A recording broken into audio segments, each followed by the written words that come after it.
Hey everyone, and welcome back to Contracted and Committed. I'm Kelsey. And I'm Tristan, and right now we're officially between contracts. Which means a strange mix of freedom, rest, and a little anxiety too. This episode is all about that in-between phase, not just surviving it, but learning how to actually enjoy it. Because if you're anything like us, you feel that pressure to always be doing something. Working, planning, chasing the next thing. So today we're slowing down, we're talking rest, reflection, and finding peace in that pause. So we got some time off between contracts. How do you feel? I feel like I should be working, but then I also want to relax because I know I'm not going to get that time to relax anytime soon with the contracts we have lined up. That's true.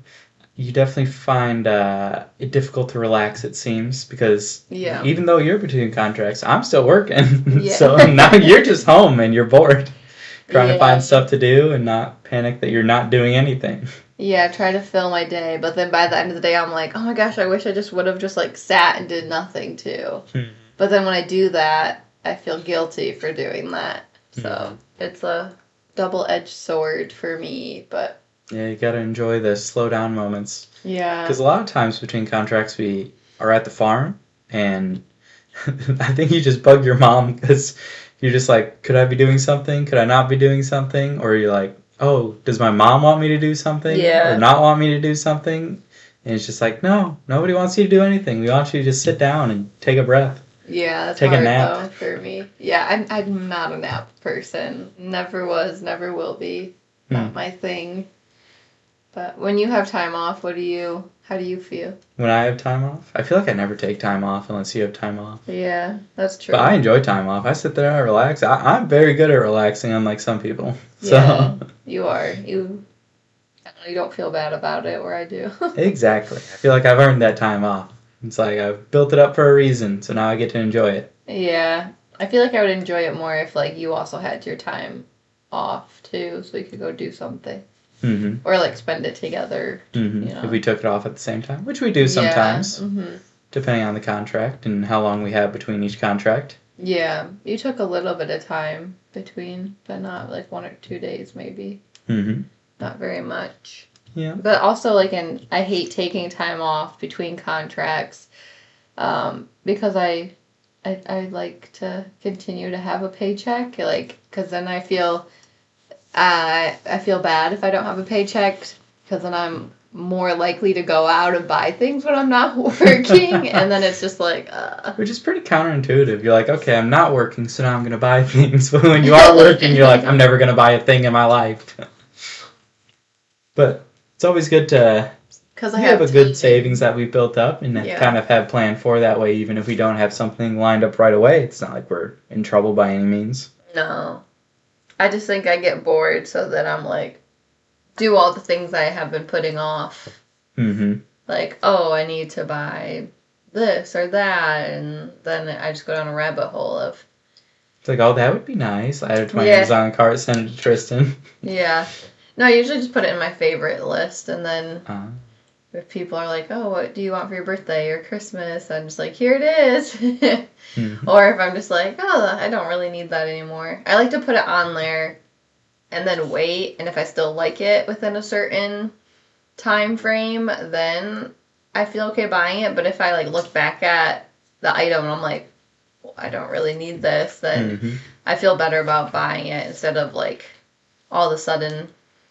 What is it called when you just impulse buy? Impulse buying things? Yeah, that's a very good process, Leave it for a sec, wait for it, and see if you actually still like it. Still want it. Yeah. Still feel like you need it type of thing. So you feel a little guilty when you're not earning money? I do, yeah. Because then I feel like when we have time off, that's also the time that we're able to go see family and friends and travel and do more things, which cost more money. And so not only are you not earning, we're also spending more.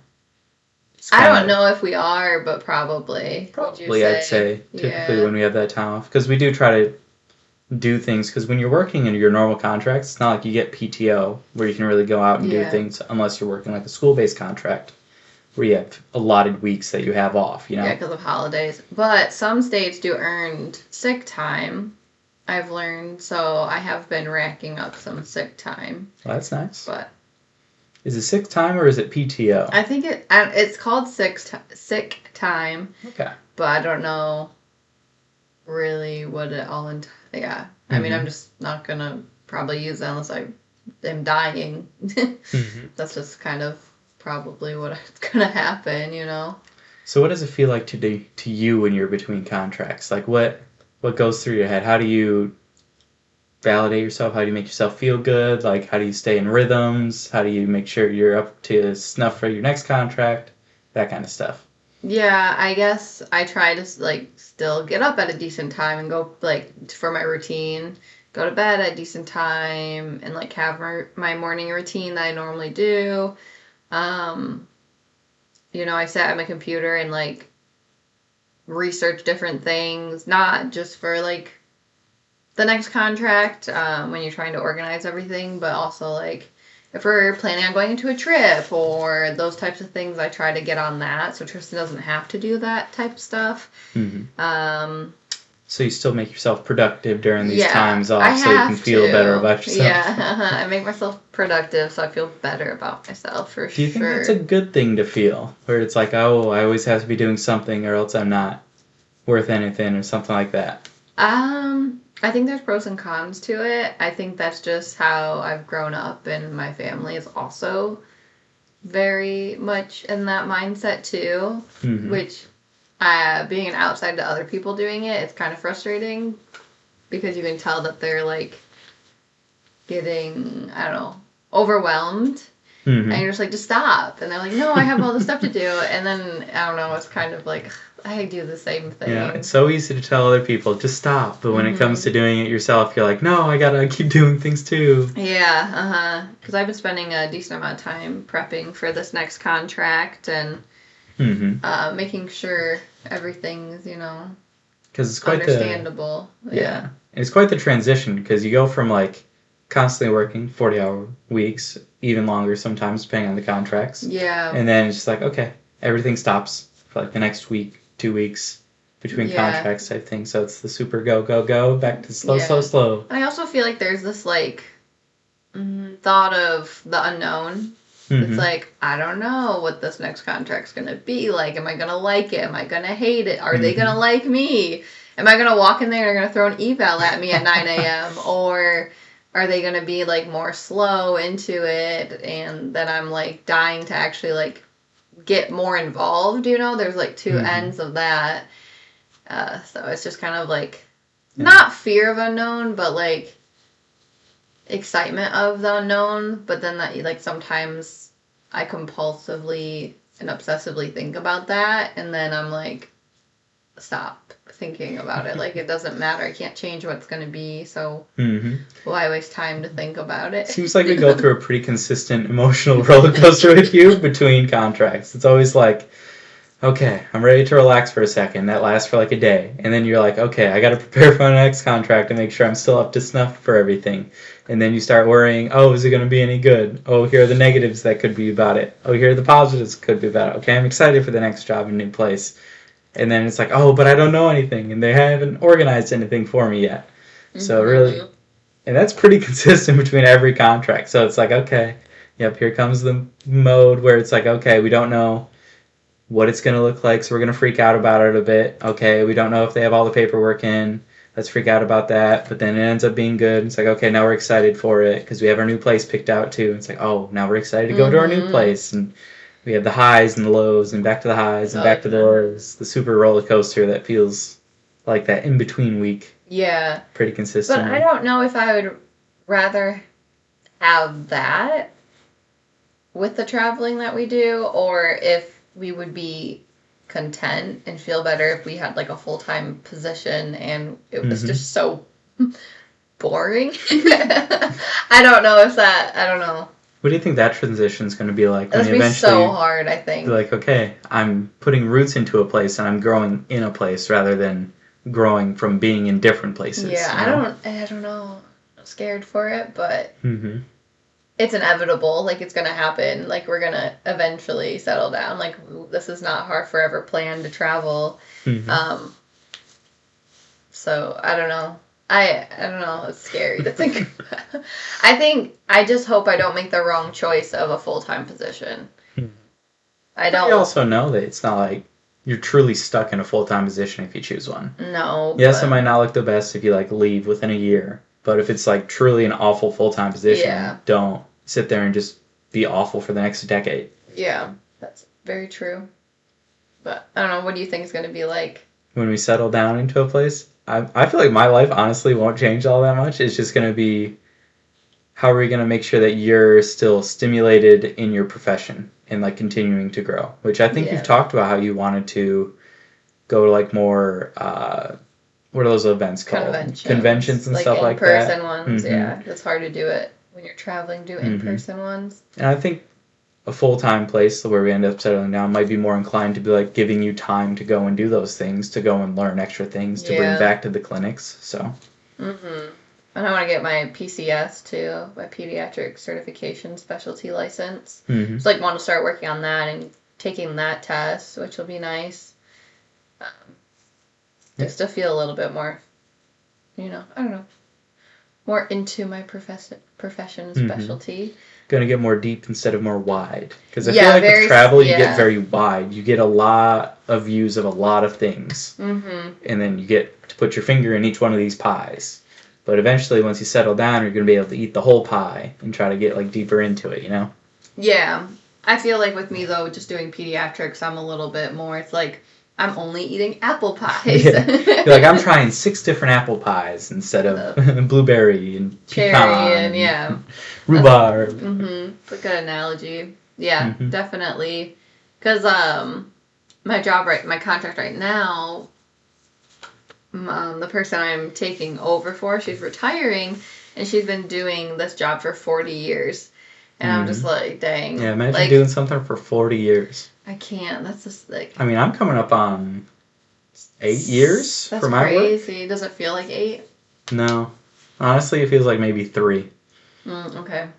Maybe, I feel like when we settle down, we're getting very off topic, but when we settle down, like, I want to grow professionally, but I think that growth is going to just be a lot slower. And I think that might frustrate me of how slow the growth is. But I think in our personal lives, we'll be changing a lot more. Hopefully. Like, we'll hopefully buy a house, and then we'll have all that, and then hopefully we can have kids or adopt, and that'll be a lot of personal life changes. So I think there'll be more personal life changes, which might be stimulating enough. But so instead of being stimulated by your profession, you're going to be stimulated by travel, by home life and stuff like that. But I also think with a place that you're going to be in full time, there's more opportunities when you stay somewhere. Like, I could do athletic training. I could teach at dance classes. I could, or these extracurricular things in the community that you wouldn't typically do when you're traveling. Yeah. Because we've looked into that before while traveling. At least I have. I've looked into, like, helping a local high school team teach tennis and stuff like that. But then I have to go through the school systems and get approved to make sure I'm not a weirdo that can work with kids. And it's just like, okay, that's a lot of work just for me to come in for, like, 2 months and then dip out. But I think being able to do all that, and then that opens up even more, like, events to be a part of, or volunteering, or... meeting new people, even. Meeting new people, and, like, maybe getting more friends. Yeah. Woo!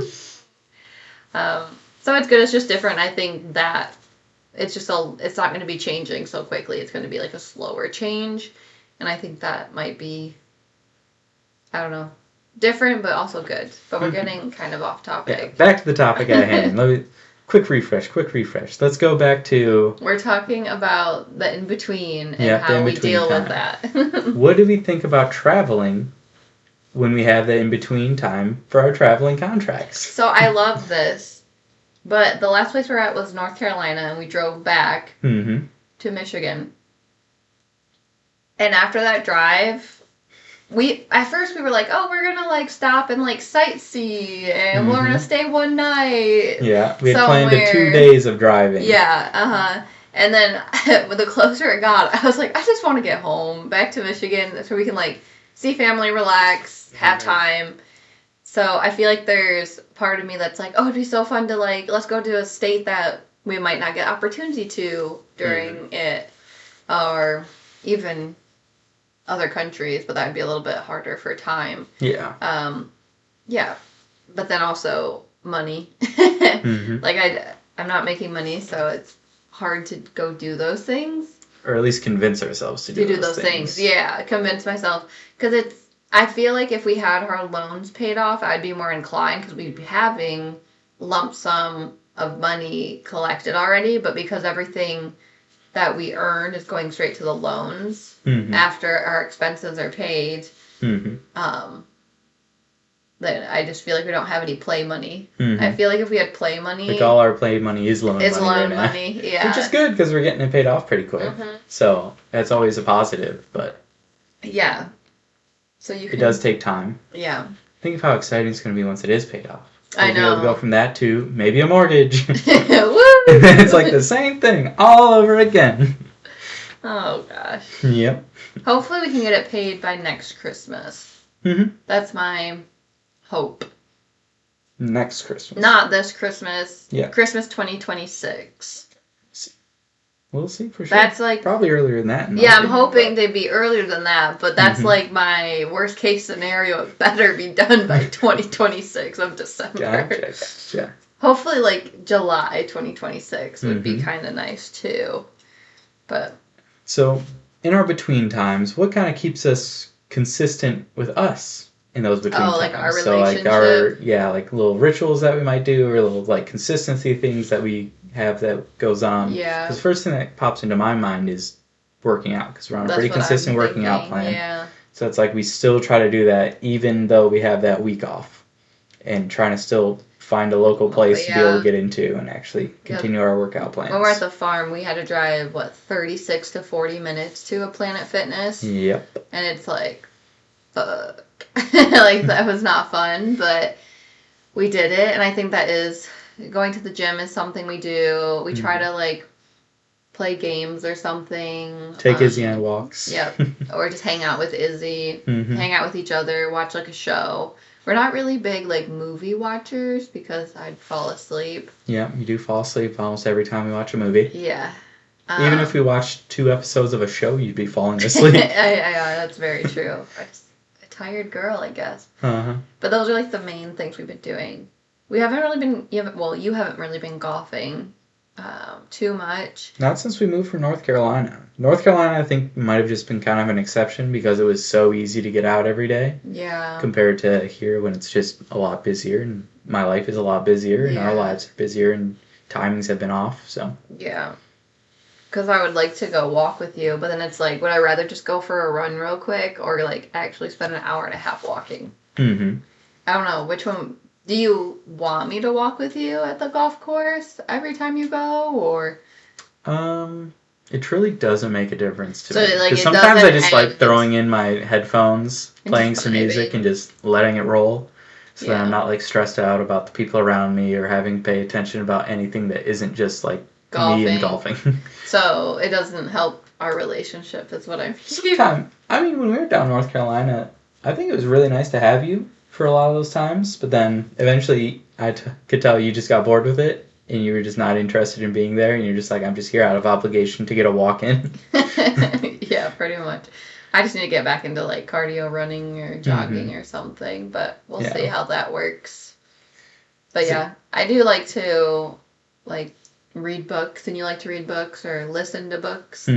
Close enough to reading. To kind of do something when I don't have work. Putting off all those books that I want to read. I have so many, like, want-to-read books. Yeah, you're trying to fill in with activities you're not typically able to do when you're working in that week off or 2 weeks off that you have between contracts. Which is, like, basically, like, reading, watching shows.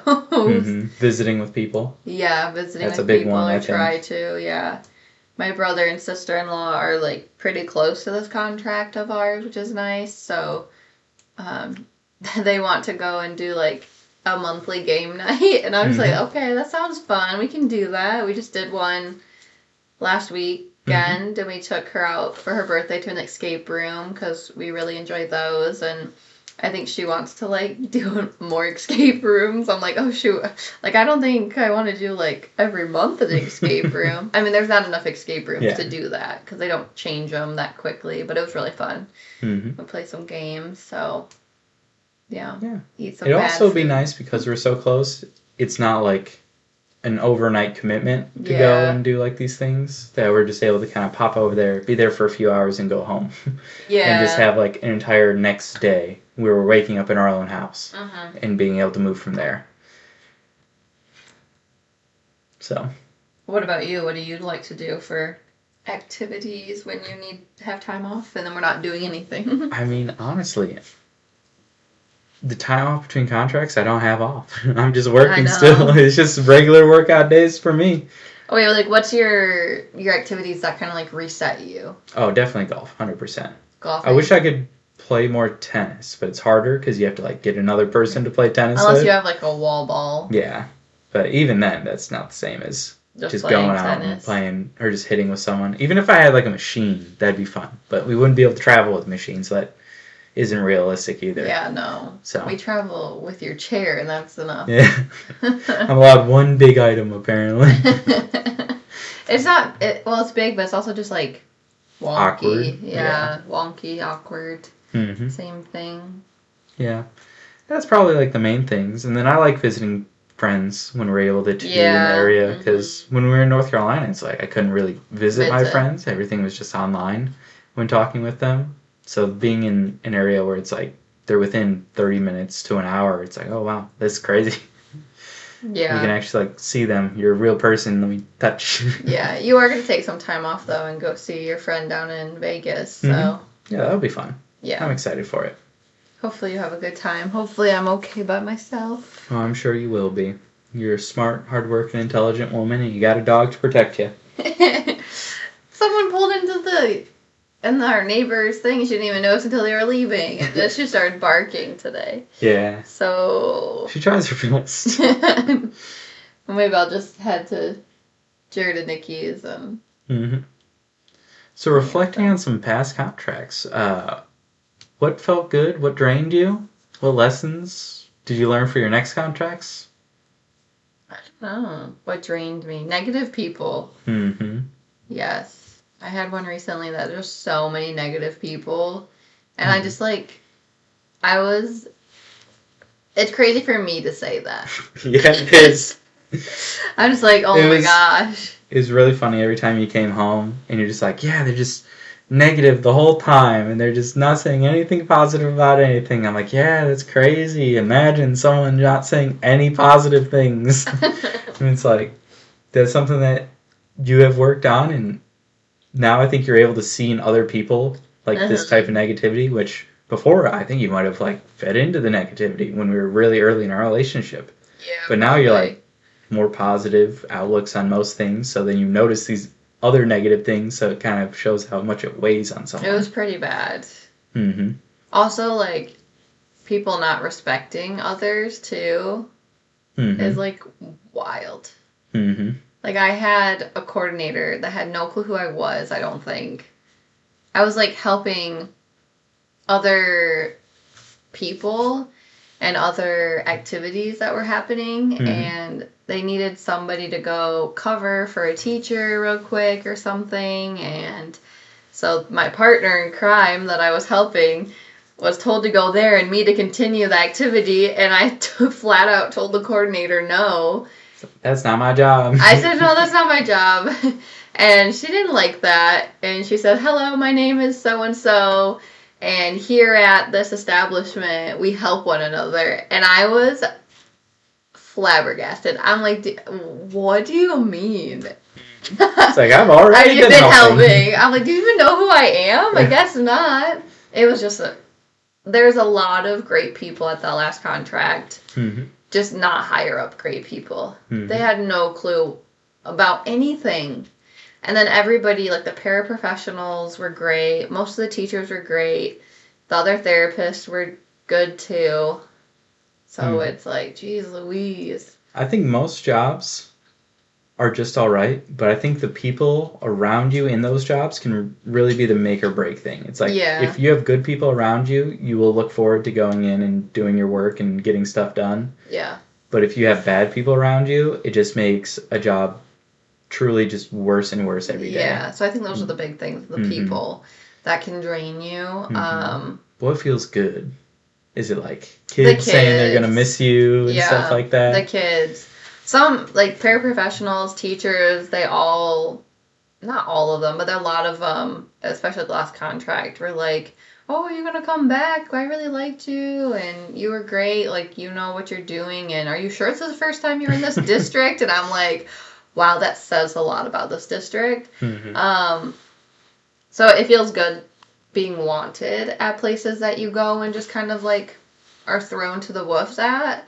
The kids, though, definitely. There's a lot of kids that... There was one kid at my last job contract that absolutely loved me and adored me. She colored me a picture for my birthday. We had, like, similar birthday dates. Hers was, like, the day after mine or something. And she loved seeing me I would, like, go into her classroom, like, twice a day just to, like, say hi and bye to her every day. Just to go out of my way. And she really loved that. And you can tell the kids that love you and are gonna miss you, or if you, like, helped a kid out, even with, like, the littlest things, like, it means a lot to the kids and the teachers, and, you know, just caring for them and seeing them appreciate it. That's probably the best, but that's just, like, why I do my job. Exactly. So, and what is some stuff that you're learning from these places that you're carrying with you? Is there anything, like, specific that you're like, this is a big lesson I've learned from traveling place to place, and I want to carry that into the next place I work, or into eventually the place I settle down into? Let me think. Let me go through. Richmond, Indiana. What did I learn there? Did you learn anything? I guess that one I was like, okay, I can do this. I had a lot of other physical therapists around me, and that was really scary. Because pediatrics is such a specialty within PT realm of stuff. And yeah, we have a class in it, you know, in grad school, but it doesn't really dive too much in there. It's very superficial. So to go into, like, an establishment that's really good at their job, like, all of them are, the therapists are, and, like, just being able to work with them was, like, I don't know, not threatening, but, like... Intimidating. So, like, I learned more about, like, the babies and infants there than I probably would have if I stayed at my first job that I left. So that's probably what I learned there. I just tried to soak up everything. And also to know, like, it's okay to say, I don't know what you're talking about. Because I felt like I just kept going, yep, I know what you're talking about. When sometimes I didn't. But I didn't want to, like, make, like, my school look bad that I came from. Or, you know what I mean? Yeah. I like what you said when you learn that you can do the job. Yeah. In that first contract. Which... in your profession might be a little scarier when you're just starting traveling. Imposter syndrome. You had only been at one other place for a year, just out of grad school, and you're like... Not even a year. Yeah, not even a year. 10 months, it's like, can I even do this? It's like, I went through all this schooling, yeah, I passed the tests, but once you get really into the practical weeds of everything, it's like, are you able to accomplish the job? Yeah. You saying that you were able to find, hey, in this first job I learned I can do the job. Yeah. And then the next one was Marshall, right? That one, I learned that I'm really good financially with my money compared to others. Yeah. So not necessarily PT related, but just life related. PT related. But lessons I was like, can come in all forms. Like, holy shit. What are you guys doing? I don't understand.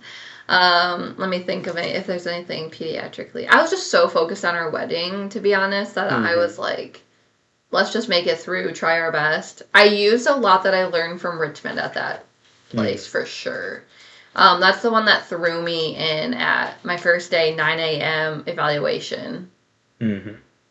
So that was hard. And then we went to North Carolina.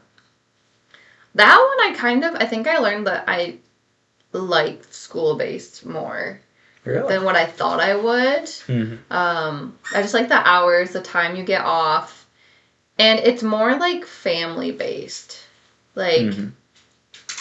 You can get more in the family and, like, actually make a difference, too. Because it's, like, all about... I mean, it's not just about PT at that point. It's more collaborative, I guess, is what I'm trying to say. Yeah. Which I really like collaboration. And a lot of times in clinical, it's just, like, you and the student. That's it. Mm-hmm. So it's nice to, like, collaborate, and it's not just you, you know. I mean, obviously you make all the goals, but then everyone's like, oh, yeah, that sounds good. I like that you're working on that. Parents agree. Yeah. It's a little bit more collaborative.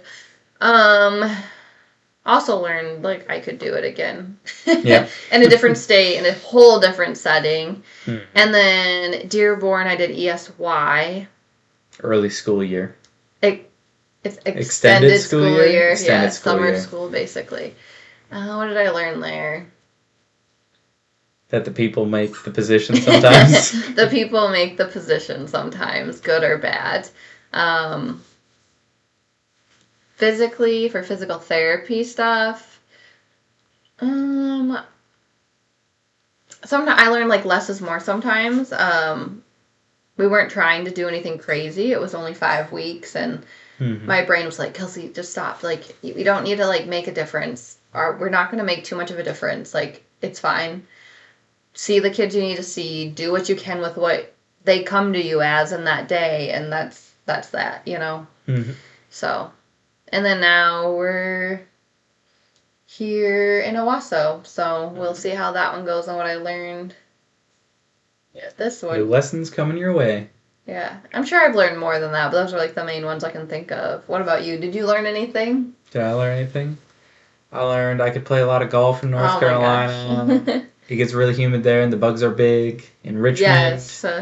I learned Richmond's kind of sketchy. Don't talk to drug dealers. They might have guns. Marshall, really liked the downtown, learned about that. Enjoyed that. Don't let your basement flood. That's one thing I also learned in Marshall. That foot of standing water in the basement. You also learned in North Carolina about the AC unit. Oh, yeah. Yep. Learned how to fix some AC unit stuffs in North Carolina. Mm-hmm. Very helpful. Dearborn, what'd you learn Dearborn, there? I learned I don't want to live in a big city. Yeah. Or at least close enough to a large city. That the traffic annoys me. Yeah, it's close to Detroit. Mm-hmm. Yeah, I didn't like that either. Yeah. So we know we don't want to live there. Yeah, so those are all quick fire lessons I've learned. I like it. That was better than me. But should we do our couple check-in, or do you have more that you want to talk about the in-betweens? One thing I want to talk about is some tips that we might have for people going into their gap time. Like, what does the first gap look like, and what should you expect? I think one thing you should think about when you're going into your gap is making sure you have a budget and you do have a good savings built up. Yeah. So that it's like you're not worried about going into this gap financially. You're not living paycheck to paycheck. You have a good runway to keep it moving even through it. And you do kind of have a plan of what you are going to spend for that week or 2 weeks. I think for me, just to have, like, a goal each day, or, like, a goal each day, or, like, a routine, like, make sure it's like, oh, I want to get this done today, that done tomorrow, so then you feel productive in getting one thing done. You feel like you accomplished something, so when you're resting, you don't feel bad about it, right? Yeah. Those are pretty good. Those are probably our top 2 tips for our gap there.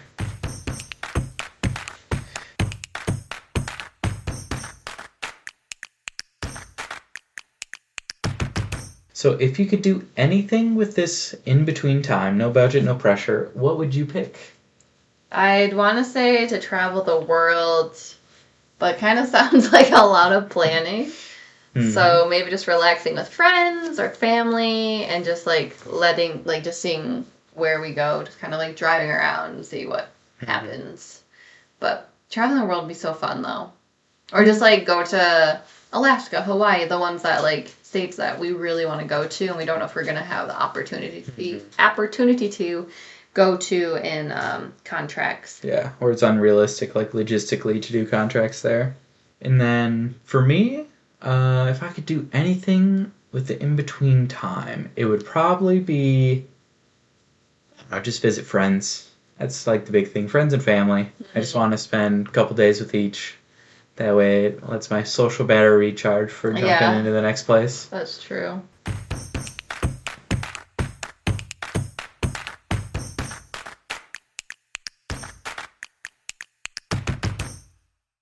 You got a PT tip of the week? What are we looking at?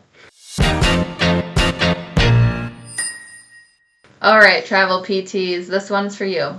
Here's your tip for the in-between. Use this gap season to check in on your professional toolkit. When you're on contract, it's go, go, go. So in the downtime, take a breath and update your licenses, your CEUs, organize your gear. So like clean out your therapy bag, replace the tools or upgrade ones that you want to or buy new ones. Look at your resume, refresh that, update your recent assignments. Reflect on your settings, like what kind of clinics or teams have brought out the best in your work, which ones drain you, and kind of like where you see yourself going for your next contracts or whatever is in your future. This time isn't about overachieving, it's just about making your next contract smoother before it even starts. Mm-hmm. So to wrap up here, here's some things I want you to remember. In the gap season, rest isn't wasted time. It can be used as preparation and mental resets. This space in between contracts, it's not a pause in your life, it is your life. And sometimes the most productive thing you can do is breathe, reflect, and just be. You don't have to fill every moment, you don't have to be figuring it all out. Sometimes taking the long route to joy is exactly what gets you there. We'd love to know what's your favorite way to reset between contracts. Is it travel, deep cleaning your car, sleeping in for a week? Let us know on Instagram or shoot us a message. We seriously love hearing how other travel PTs and couples recharge. And if this episode gave you a laugh, a little peace of mind, or that nudge you needed to slow down, send it to a friend in the contract life. Sharing the podcast helps our little traveling crew grow. Don't forget to rate, review, and follow Contracted and Committed on your favorite podcast app. It means so much to us and it helps more contracted couples and travel PTs find their people. All right, next week it's gonna get real. When GPS fails, and so do our tempers. Yep, travel fails, tension in the car, and what to do when your couple's communication completely derails. We drop episodes every Saturday, mixing quick minis with deep dives and real talk from the road. Until next time, keep loving, keep laughing, and most importantly, keep taking the next step.